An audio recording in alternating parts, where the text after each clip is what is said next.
Les avant-matchs des quarts de finale de la Ligue des Champions, le comportement de Neymar agace du côté du PSG, le retour de Danilo pour affronter le Bayern, enquête ouverte suite aux insultes racistes à l'encontre de Mouktar Diakaby, ou encore le but de champion d'Ousmane Dembélé. On parle de tout ça dans le journal Made in Foot du jour.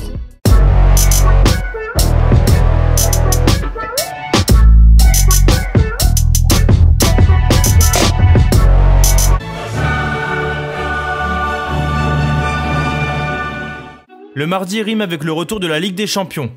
Et aujourd'hui on attaque les choses sérieuses avec les premiers quarts de finale de la compétition. Manchester City accueille le Borussia Dortmund à 21h à l'Etihad Stadium. Pour cette rencontre, Jadon Sancho, formé chez les Sky Blues, est forfait côté allemand. Les espoirs seront donc placés sur Erling Haaland, le buteur norvégien du BVB. De son côté, Pep Guardiola devrait présenter la grosse équipe pour cette affiche avec Joao Cancelo, Kevin De Bruyne, Bernardo Silva, Raheem Sterling ou encore Riyad Mahrez. Ilkay Gundogan devrait aussi être titulaire face à son ancien club. Petite stat à prendre en compte, Manchester City a perdu 4 de ses 5 matchs en quart de finale de Ligue des Champions sous les ordres de Pep Guardiola. Depuis 3 ans maintenant, les Citizens sont éliminés à ce stade de la compétition.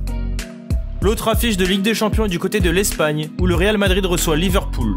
L'occasion des retrouvailles pour les deux clubs finalistes de l'édition 2007-2018, remportée par les Merengues. A noter les absences d'Eden Hazard et Sergio Ramos côté espagnol, tandis que Virgil van Dijk, Joe Gomez, Joel Matip et Jordan Henderson sont forfaits côté anglais. La rencontre regroupe à elle seule 19 Ligues des Champions, rien que ça.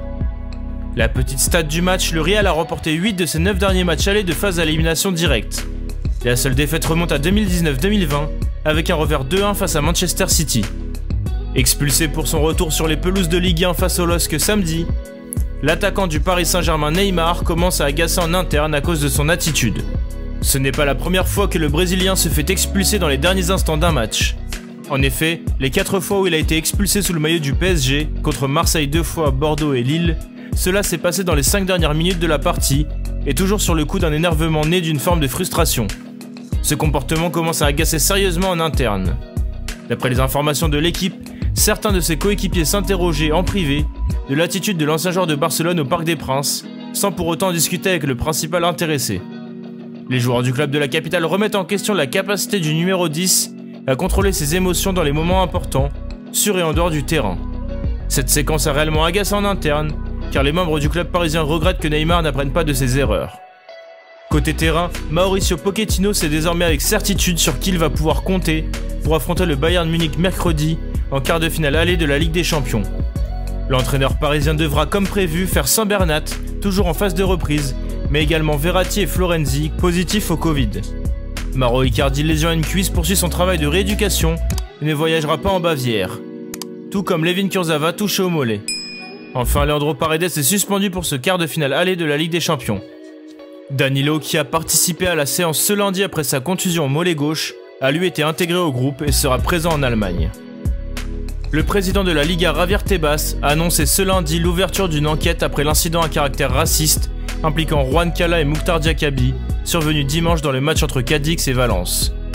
Avec les vidéos que nous avons, nous devrons déterminer ce qui s'est passé. La Liga ne permet pas le racisme dans le football.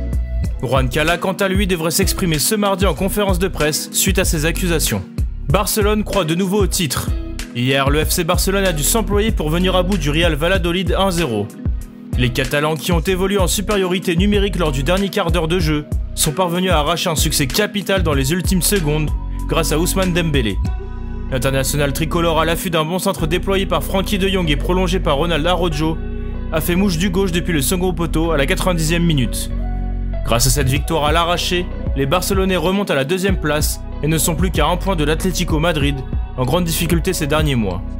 Forcément, ce mardi, la presse catalane s'enflamme pour cette fin de saison qui s'annonce disputée. Pour Sport, le but de Dembélé est tout simplement un but de champion. Le Barça a son destin entre ses mains puisqu'il doit encore affronter le Real Madrid 3e et l'Atlético Madrid dans un mois. La Liga est définitivement relancée. Merci à tous de nous avoir suivis, n'hésitez pas à liker, commenter, partager cette vidéo et à bientôt pour un nouveau JT.